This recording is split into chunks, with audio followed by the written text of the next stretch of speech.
Operasi Justisi, masih banyak warga Kota Ambon tidak memakai masker.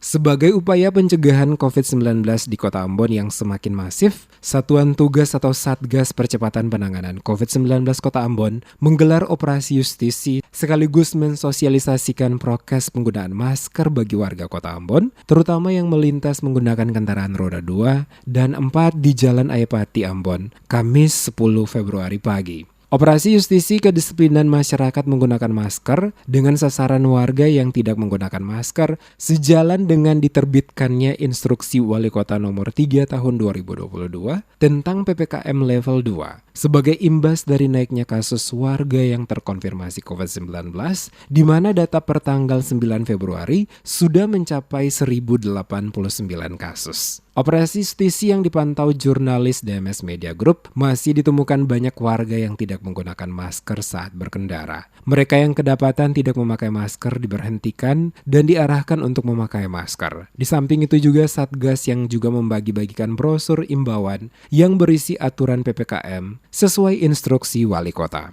Bagi kendaraan baik pribadi maupun angkutan umum yang memuat penumpang lebih dari kapasitas 50%, juga diingatkan untuk mematuhi aturan. Selama pemantauan ditemukan banyak pengendara yang tidak memakai masker. Mereka rata-rata beralasan lupa, bahkan ada yang memakai masker hanya sebatas menutupi mulut. Ada juga yang langsung tancap gas, tidak mau berurusan dengan Satgas. Kegiatan operasi justisi yang dibarengi dengan sosialisasi ini bertujuan menghentikan penyebaran penularan COVID-19 di Kota Ambon. Melihat tren peningkatan kasus terkonfirmasi dalam seminggu ini telah mengantar posisi Kota Ambon masuk pada zona orange atau resiko sedang. Tercatat hingga 9 Februari, angka terkonfirmasi sebanyak 1089 kasus. Dengan banyaknya kasus terkonfirmasi positif, Pemkot Ambon melalui Dinas Kesehatan gencar melakukan 3T, testing, tracing, dan tracking.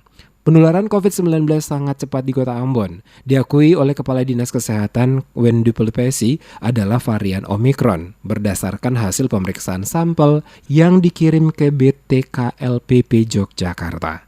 Penyebaran varian Omikron memang sudah diprediksi sebelumnya. Jika melihat pola penularannya yang begitu cepat, kenaikan kasus Omikron diperkirakan para ahli epidemiologi akan mencapai puncaknya pada akhir Februari hingga awal Maret 2022. Pemkot Ambon sudah membuka kembali isolasi terpusat atau isoter di asrama haji yang berlokasi di Desa Waiheru, Kecamatan Baguala sejak Senin 7 Februari kemarin. Isoter ini diprioritaskan bagi mereka yang tanpa gejala hingga gejala ringan, yang memiliki komorbid dan termasuk golongan lansia. Sedangkan bagi yang bergejala sedang, berat, dan kritis langsung dirujuk ke rumah sakit.